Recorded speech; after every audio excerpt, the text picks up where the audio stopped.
Bosun, pipe him aboard. Aye, aye, sir. Fire, dress ship. Very good, sir. Dress ship!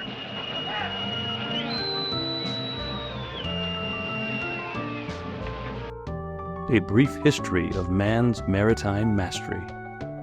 Chapter 24. An Unsinkable Palace and the Final Broadsides.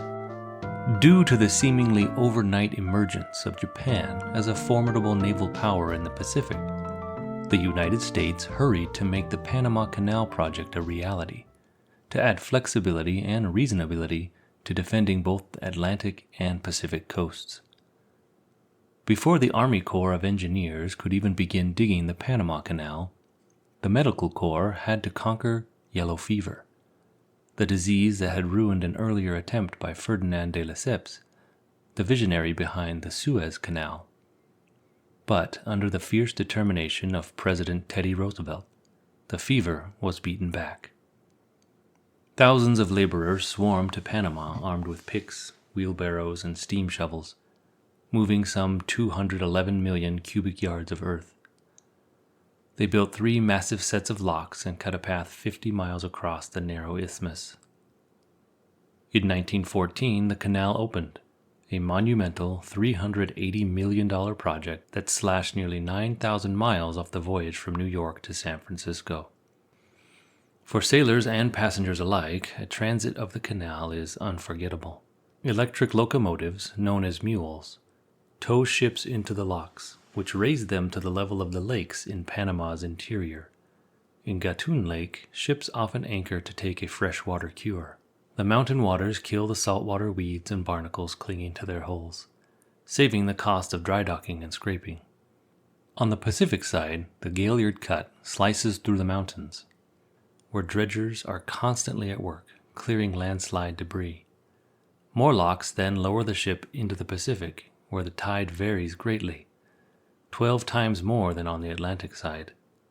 Another long cut passes the towns of Balboa and Panama before leading out into the open sea. You end up entering the Pacific Ocean slightly east of where you left the Atlantic. As navies grew in the early 20th century, so did the world's passenger fleet, thriving on 2 extremes of customers, the cosmopolitan first-class traveler and the immigrant in steerage. For the wealthy and the privileged, the passenger liners were floating palaces, hotels grander than any on land, restaurants that eclipsed their counterparts ashore. For the hopeful masses below, they were the tabernacles of dreams, the vessels that would carry them to new lives and new possibilities. Almost always, the great liners of the North Atlantic had 4 stacks.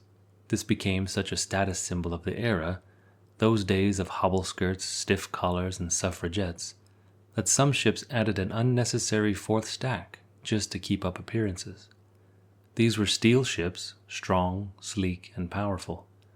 Steel had been used in shipbuilding as early as the 1850s, but not until the late 19th century had its quality improved enough for widespread use. The Cunard Line's Servia of 1881 was the first steel mail ship on a transatlantic route. She was lit by electricity and carried 1,100 passengers comfortably at a steady 16 knots. Servia set the pattern for the great 4-stackers that followed. For the steamship lines, fast passages paid off, and speed crept ever upward. At the turn of the century, a new challenger appeared in the Atlantic. In 1897, Germany launched the Kaiser Wilhelm der Grosse, with its triple expansion engines and 2 massive screws that pushed her beyond 20 knots on her maiden voyage. She was a triumph for the fatherland, glistening white with a wireless set capable of transmitting 25 miles. The Cunard Line countered a decade later with 2 liners that would become legendary in their own rights, the Lusitania and the Mauretania. These ships were by far the largest in the world at the time, 790 feet long with an 88-foot beam. Their steam turbines were designed to deliver 24.5 knots, and on her trials the Lusitania averaged over 25 knots, immediately setting records across the Atlantic. Mauretania, launched shortly thereafter, proved even faster. In 1909, she crossed from Queenstown, Ireland to Sandy Hook in just 4 days, 10 hours, and 51 minutes, averaging over 26 knots. She claimed the blue riband for speed supremacy on the Atlantic and held it for 22 years until Germany's Bremen took the title in 1929. But the Mauretania, the grand old lady of the Atlantic, wasn't quite done. She made a comeback with an outward passage averaging just under 27 knots and a homeward trip that surpassed that blistering pace. Britain's White Star Line, faced with the intense competition from Cunard and the Germans, shifted its focus from speed to size and luxury. In 1911, they launched the Olympic, then the largest ship in the world.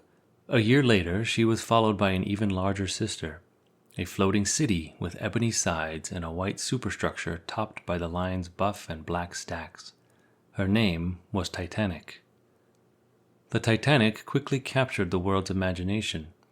Measuring 883 feet in length, she was touted as unsinkable, thanks to her innovative bulkhead design.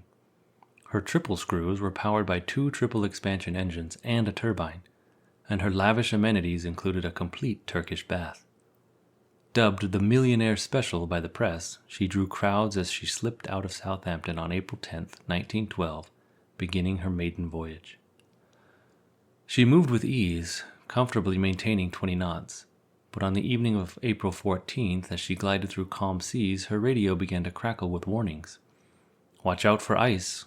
We seem to be stuck in it, almost completely surrounded," came a report from one of the nearby vessels.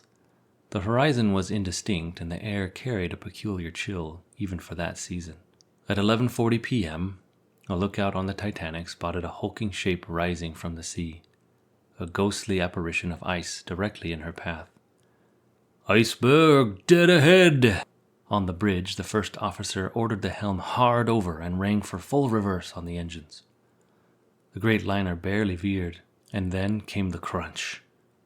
Her hull scraped along the submerged base of the iceberg, tearing a 300-foot gash. Water rushed into 6 of her supposedly watertight compartments. Ironically, had the lookout been asleep and the ship struck the iceberg head-on, the damage might have been less severe. The impact would have flooded only the bow compartment, sending dancers in the grand ballroom spinning and card players in the smoking room losing their hands, but the Titanic might have stayed afloat. Instead, she was fatally wounded. At 2:20 a.m., she slipped beneath the icy waters, taking 1,503 souls with her. Lloyd's of London, the famed marine insurance house founded in a coffee shop in 1689, had estimated the odds of Titanic sinking due to collision with an iceberg at 1,000,000 to 1. But now the Lutein bell, traditionally rung at Lloyd's to announce momentous news, tolled for the worst maritime disaster on record. And so the age of the great passenger liner, marked by speed, luxury, and ambition, also bore witness to one of the most tragic stories ever told on the seas, a poignant reminder of the unpredictable power of the ocean and the eternal quest of humankind to conquer it. 4 years after the Titanic tragedy, and just a decade after the Battle of Tsushima, came the last naval engagement fought in the classic style of massed fleets trading massive broadsides. This was the Battle of Jutland, or Skagerrak as the Germans called it, where some 250 British and German ships clashed in the North Sea, north of Dogger Bank, around 57 degrees north by 6 degrees east. The bold German Admiral Reinhard Scheer aimed to break Britain's blockade of Germany, despite being outnumbered 3-2 by Admiral Sir John Jellicoe and the British Grand Fleet. In May 1916, Scheer led the German High Seas Fleet out of Helgoland Bay, seeking to engage and destroy part of the British force. British wireless monitors quickly alerted Jellicoe, who set out from Scapa Flow, Invergordon, and Rosyth with the Grand Fleet. Around 80 miles from the Danish province of Jutland, Admiral Sir David Beatty's battlecruisers met the German vanguard under Rear Admiral Franz Hipper. This battle would be the test of a dramatic new ship design.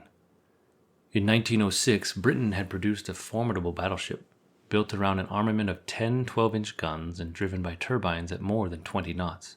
Heavily armored, she was designed as a stable platform for long-range precision firing. Her name was Dreadnought, and she inspired many imitators, especially in Germany. Both nations supplemented these giants with new battle cruisers, nearly equal in firepower but faster and less heavily armored. These dreadnoughts and battlecruisers mounted their big guns two abreast in revolving turrets. Inside, men yanked open the breech, and hydraulic rammers thrust half-ton shells, brought up by lifts from magazines, into place. Silk bags of powder weighing 400 pounds were then loaded, a process taking about 10 seconds in all. High in the superstructure, a gunnery officer would give the signal.